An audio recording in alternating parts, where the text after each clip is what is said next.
Bonjour. Vous êtes Docteur Mamadou Dieu-Barry, directeur régional de la santé de Boké. Alors, docteur Mamadou Dieu-Barry, dites-nous, il y a quelque temps que Ebola est venu à Kamsar, c'est vrai, mais avant cette arrivée-là, est-ce que Kamsar avait déjà pris des dispositions sanitaires pour éviter que cette maladie arrive ici? Je vous dirais, en ma qualité de directeur régional de la santé, des dispositions ont été prises dans les 5 préfectures de ma région. Il s'agit de Koundara, Gawal, qui heureusement jusqu'à maintenant n'ont pas un seul cas de la maladie à virus Ebola. La préfecture de Boké, dans laquelle se trouve la sous-préfecture de Kamsar, des dispositions ont été bel et bien prises auparavant dans le cadre de la lutte contre la maladie à virus Ebola. La coordination nationale avait envoyé des missions pour un plan de lutte contre la maladie à virus Ebola en 60 jours, comme vous le savez. Dans ce cadre, nous avons élaboré des plans d'action opérationnels pour les 5 districts sanitaires. Dans ces plans d'action opérationnels, il y avait 6 axes. Le premier axe qui était là, c'est dans le cadre de la surveillance, dans le cadre de la lutte contre la maladie à virus Ebola.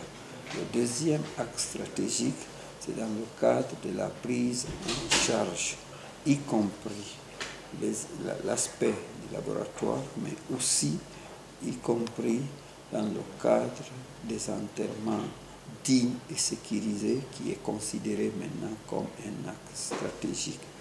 Le quatrième axe stratégique extrêmement important, c'est dans le cadre de la communication et la mobilisation sociale.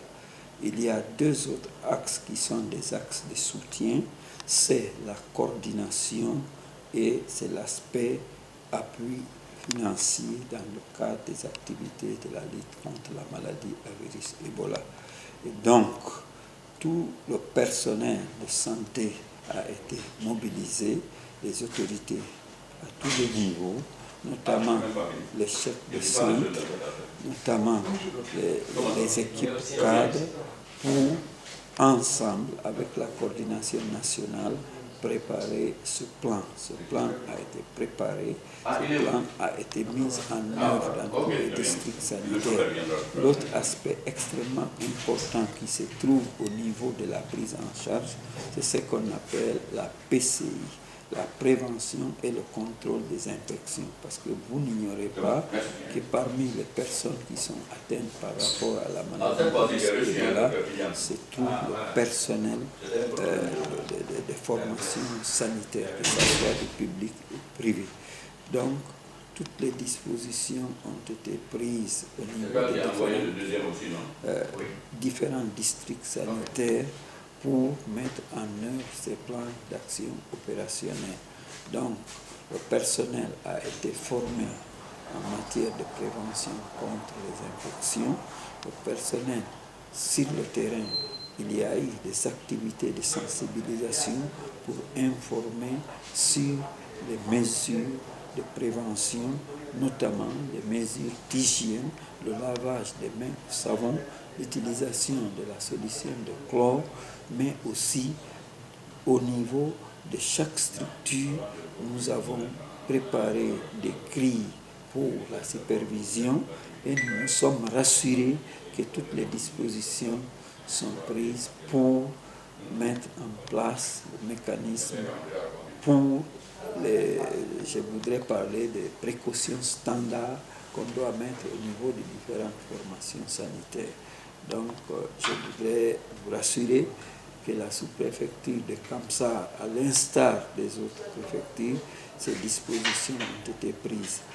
Malheureusement, malgré ça, nous avons eu un premier cas au niveau de la préfecture de Boké, c'était dans la sous-préfecture de Kamsar, et il faut dire que ce cas a été testé positif. C'était quand? Il y a de cela 3 mois, ce cas a été suivi au niveau du CTE de Conakry en ce moment, et le cas est sorti guéri.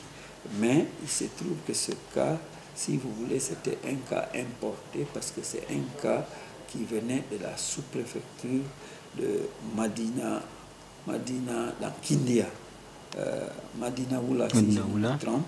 Et ce cas est venu faire sa maladie ici et il a été envoyé comme cas suspect à Conakry, diagnostiqué positif et pris en charge. Et je voudrais vous rassurer que ce cas a été guéri et il se trouve dans son village à Nerebouni, actuellement dans la sous-préfecture de Kamsa, dans un district. Bien après ça, nous avons eu malheureusement la seconde épidémie dans la sous-préfecture de Kamsa. Et comme les prédécesseurs vous ont dit, la sous-préfecture de Kamsa est une grande sous-préfecture qui a plus de 300 000 habitants avec des risques.